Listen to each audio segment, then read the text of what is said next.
Archery for Dummies from your favorite Knuckle Dragon Dum Dum, MFJJ here. Everything you need to know before buying your first release. We've got a whole variety of things out here, and all this stuff has changed over time. Your most basic release is going to look something like this. This is a True Fire dual jaw standard single trigger mechanism. Nothing too fab about it. There's a tension adjustment screw. You really can't adjust the length. You got to disassemble and cut and rethread. Buckle strap. If you're going to use a wrist strap style release, get a buckle strap. I'm going to say that again. Get a buckle strap. They don't make noise. Velcro releases, when you put them together and you start to pull on them, make this kind of noise. If you're hunting white-tailed deer, they will hear that. And I imagine most of you out there are probably hunting white-tailed deer, just throwing that out there. But how this release works, anchor in, you want to put that knuckle around that pressure point right there, just like so. Touch your nose with the string, start to squeeze the trigger, so slow you could stop it. Keep going, keep going, keep going, keep going, keep going, keep going, keep going. You're going to feel it moving a bunch before it goes off because it's a cheap release, and that's what they do.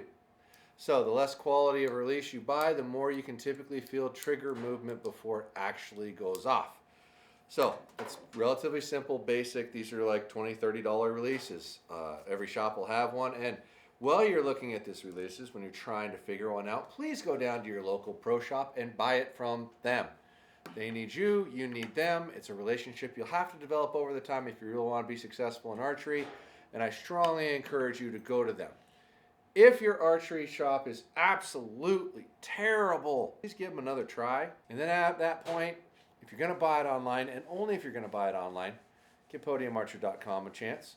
$99 and up is free shipping, and coupon code MFJJ will save you a little money.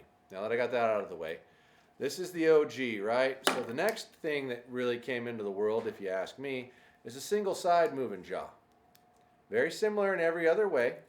I'm not going to strap it on and fire it because it does the exact same thing. Works just like that, but what's the difference? Well, only one moving part. Only one moving part will show more consistency. Having two moving parts like this is designed to actually go on your bowstring, not really on a string loop. So I would encourage you to do this over that. So length adjustments are just loosen those two screws and slide it in and out for how long you need it. You want to be able to wrap your finger around the trigger kind of like that as you're squeezing through. If you're out here, this is going to make you punchy. I prefer to be able to bring my finger in and around and squeeze through it like that. Personally, that's just me. So, single-sided jaw. These are all wrist strap style releases. Now, my favorite wrist style release is an open hook mechanism like this. So you literally take this, same thing, strap and whatnot. I'll go ahead and put this one on for you. Once again, buckle strap, nice and quiet. Strap like so. Same thing, anchor in here. Oh wow, that's way short. Somebody with a little hand was shooting this thing. So once again, squeeze, squeeze, squeeze so slow you could stop it. Just keep squeezing, squeezing, squeezing, squeezing, squeezing. Boom, there she goes, right? But the beauty of this is it's on and off your string quicker and you don't have to look down to close it on it. So personally, this is my favorite in the wrist strap category if you don't count hybrid releases.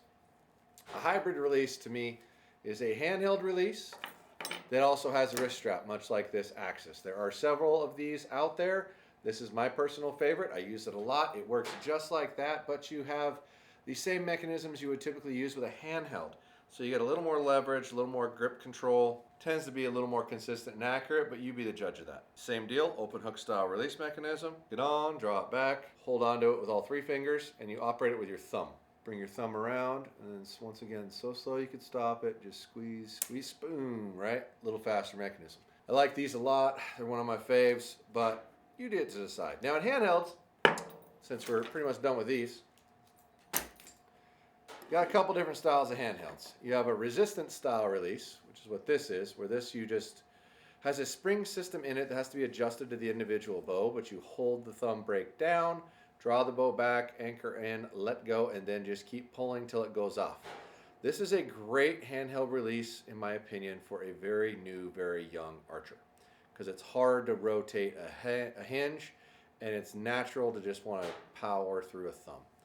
This is going to force that person to squeeze and pull, which is a good learning tool. Hard to be super consistent with over time. Sure, there'll be people that argue with that, but that's kind of the census of what a resistance release is.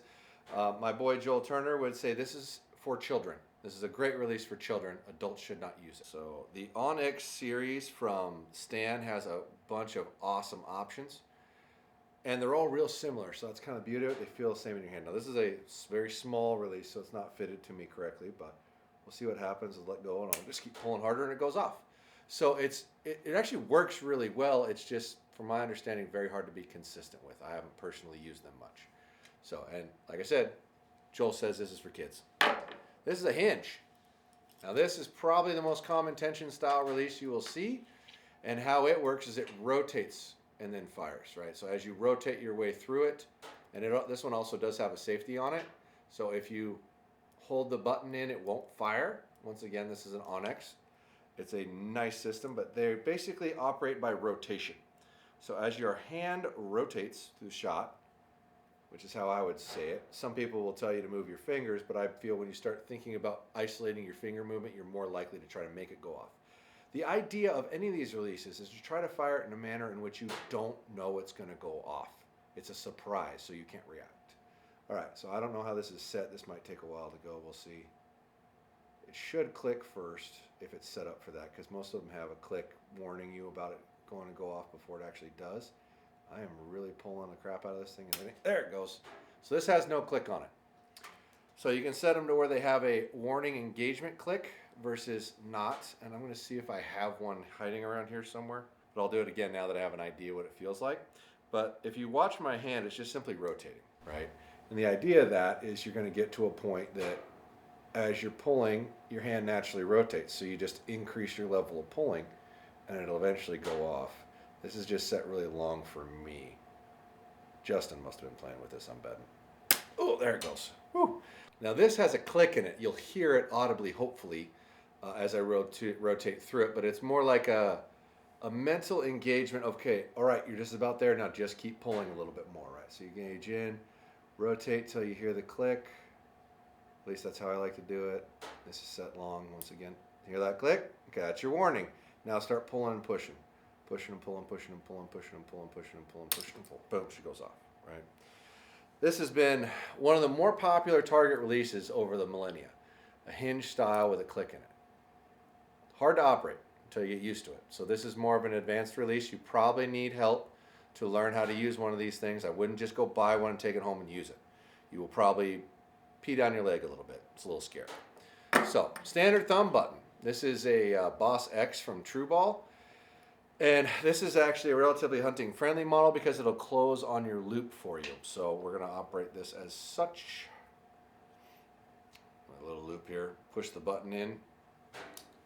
Okay, now it's on there. You could actually let go of it on your bowstring. Don't have to keep holding it, which is kind of cool. Anchor in.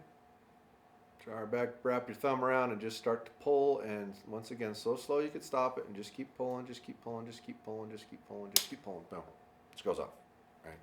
The idea of any of these is to not know what's going off. That's the right method. It's a hard method to accomplish. What you have to believe in your head is it has to be more important to you to make a good shot than to hit the middle of the target. If you accept that in your brain, that you're going to be happier about the bow going off cleanly rather than hitting the middle, you will stop moving.